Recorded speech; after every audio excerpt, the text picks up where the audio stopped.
ভোটে নির্বাচিত হয়ে বাড়িতে বসে বিজেপির হাত শক্তিশালী করেছে, সেই গদ্দারদের উৎখাত করার শপথ আজকে এই সভা থেকে নিতে আমরা এসেছি।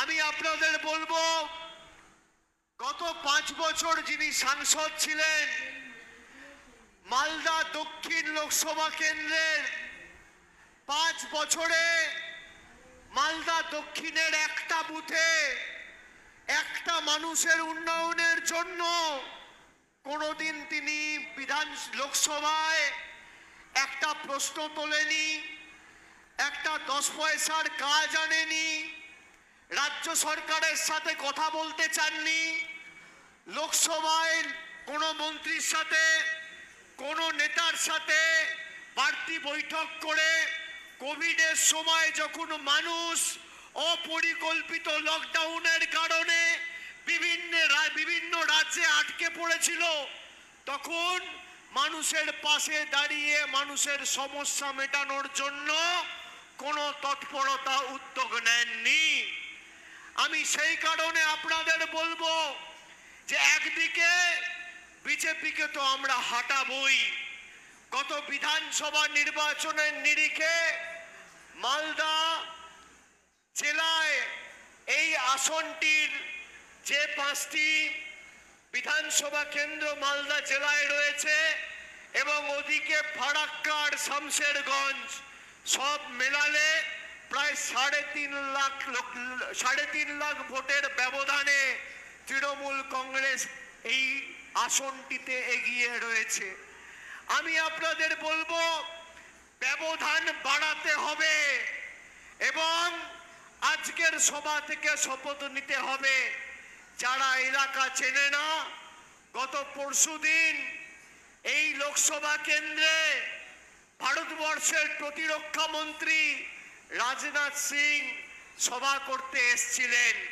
তিনি এসে বলেছেন যে আমি মালদা দক্ষিণে নয়, মালদা পূর্বতে সভা করতে গেছিলাম। লোকসভা কেন্দ্রের নাম জানে না। আপনি সিএ এনআরসির সময় বিজেপির এই জনবিরোধী নীতির বিরুদ্ধে একমাত্র রাস্তায় নেমে লড়াই করেছিল তৃণমূল কংগ্রেস আর আমাদের নেত্রী। আপনারা রাজ্য থেকে একদিকে মালদা দক্ষিণ আর একদিকে বহরমপুর কংগ্রেসের 2 জন সাংসদকে জিতিয়েছিলেন। পরবর্তীকালে দিল্লিতে কেন্দ্রীয় সরকারে বিজেপি দ্বিতীয়বার ক্ষমতায় আসার পরে একের পর এক জনবিরোধী সিদ্ধান্ত, মানুষের 100 দিনের টাকা বন্ধ, আবাসের টাকা বন্ধ, রাস্তার টাকা বন্ধ, সিএ করে এনআরসি করে মানুষকে উৎখাত করা, নিপীড়িত বঞ্চিত লাঞ্ছিত করে রাখা, অধিকার ছিনিয়ে নেওয়ার বিরুদ্ধে কংগ্রেসের কোনো জনপ্রতিনিধি সরব হয়নি। আমরা চেয়েছিলাম ইন্ডিয়া জোটে যত দ্রুত সম্ভব আসন সমঝোতা করে যাতে বিজেপিকে ভারতবর্ষ থেকে উৎখাত করতে পারি। আর একদিকে প্রদেশ কংগ্রেসের নেতা অধীর চৌধুরীরা চেয়েছিল কিভাবে বিজেপির হাত শক্তিশালী করা যায়। আপনি কংগ্রেসের নেতা কোনো কথা বলেছে, প্রধানমন্ত্রীর বিরুদ্ধে কোনো কথা বলেছে, এখানে এখন যে সাংসদ হওয়ার জন্য কংগ্রেসের হাত চিহ্নে প্রতিদ্বন্দ্বিতা করছেন, সুজাপুর বিধানসভায় দাঁড়িয়ে 1,30,000 ভোটে হেরেছিল। আপনি ভাবুন কতটা নির্লজ্জ হলে একটা লোক একটা বিধানসভায় 1,30,000 ভোটে হারার পর লোকসভায় প্রতিদ্বন্দ্বিতা করে। মানুষ তাকে প্রত্যাখ্যান করেছে 1,000, 2,000, 5,000 ভোটে নয়, 1,30,000 ভোটে সুজাপুর থেকে হেরেছে। তারপর তিনি ভোট কেটে বিজেপির সুবিধা করে দেওয়ার জন্য আজকে মালদা দক্ষিণ থেকে লোকসভা কেন্দ্রে লড়াই করছে। আমি মালদার প্রত্যেকটা মায়েদের, দিদিদের, ভাইদের, বোনেদের, সমবয়সী, সতীর্থ, প্রবীণ, নবীন সবাইকে ধন্যবাদ জানাবো। তার কারণ 2021 সালে তৃতীয়বার মমতা বন্দ্যোপাধ্যায়ের সরকারকে প্রতিষ্ঠা করতে যে কটি রাজ্য অগ্রণী ভূমিকা পালন করেছে, তার মধ্যে মালদা জেলা অন্যতম।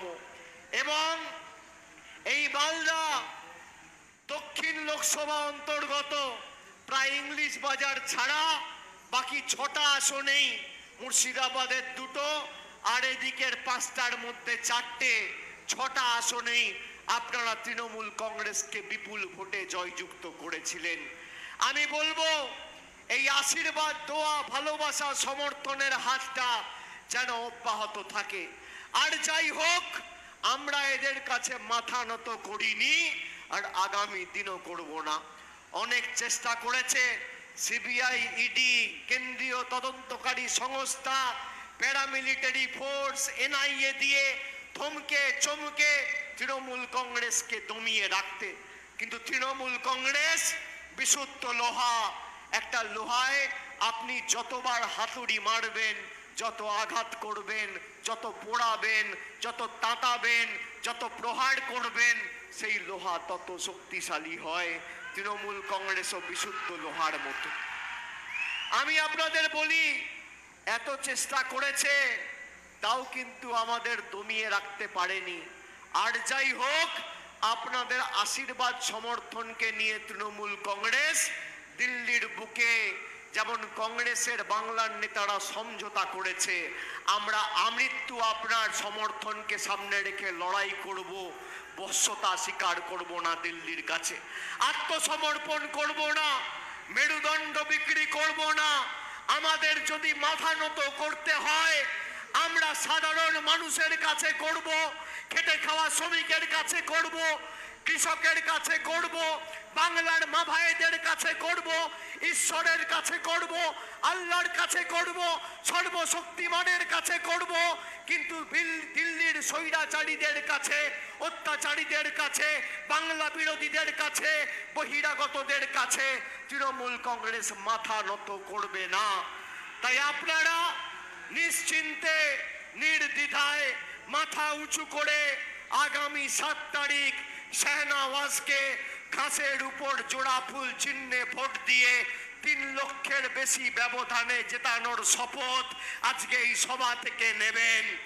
এবং আগামী দিন যাতে সবথেকে বেশি ব্যবধান এই বিধানসভা থেকে হয়, বৈষ্ণবনগর থেকে হয়, সেটা আপনাদের সুনিশ্চিত করতে হবে। আমি আপনাদের বলছি, 2021-এ আপনারা ভোট দিয়েছেন, 2019-এ ভোট দিয়েছেন। 2019-এ ভোট কাটাকাটি করতে গিয়ে একটায় কংগ্রেস আর একটায় বিজেপি জিতেছে। আপনি দেখুন বিজেপি প্রার্থী কত ভোটে জিতেছে উত্তর মালদা সিট, আর কংগ্রেস কত ভোটে জিতেছে দক্ষিণ মালদা সিট। আজকে তৃণমূল কংগ্রেসকে সর্বত্র আপনারা যারা এখানে এসছেন, নিজের পাড়ায়, নিজের অঞ্চলে, নিজের গ্রামে গিয়ে লোককে বলবেন কংগ্রেসকে, বিজেপিকে দিয়ে ভোট নষ্ট করবেন না। আমি আপনাদের ব্যর্থহীন ভাষায় বলছি, আপনারা নিজেদেরকে জিজ্ঞেস করুন, 2019-এ আপনারা ভোট দিয়েছেন, 2021-এ আপনারা ভোট দিয়েছেন। 2021-এ যে উচিত শিক্ষা বিজেপিকে দিয়েছেন, অমিত শাহ, নরেন্দ্র মোদী বিজেপির অশ্বমেধের ঘোড়াকে এই মালদা, মুর্শিদাবাদ, বর্ধমান, হুগলি, কোচবিহার, জলপাইগুড়ি, নদিয়া, আপামর জনসাধারণ বাংলাবাসী বিজেপির অশ্বমেধের ঘোড়াকে আটকে দিয়ে যে আনন্দ পেয়েছেন 2019 সালে আপনারা পাননি। তাই এদেরকে উচিত শিক্ষা একমাত্র তৃণমূল কংগ্রেস দিতে পারে। আপনি দেখুন কংগ্রেস অনেক রাজ্যে ক্ষমতায় রয়েছে, সেখানে কংগ্রেসের দল ভাঙিয়ে নিয়ে বিজেপি নির্বাচনে জিতছে।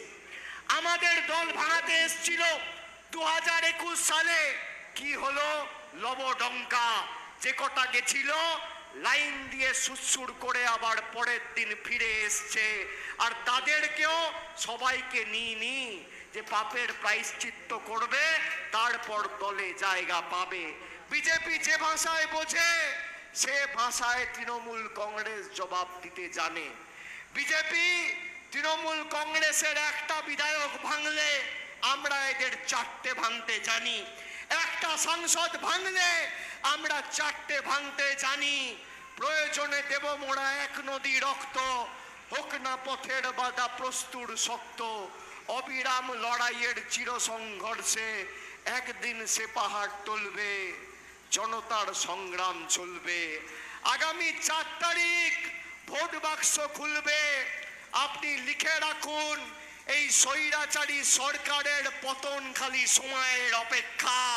তৃণমূল কংগ্রেসকে জেতান, বাংলার বুকে যেমন মামাটি মানুষের সরকার প্রতিষ্ঠা করে প্রতিশ্রুতির বাস্তবায়িত হতে আপনারা দেখেছেন।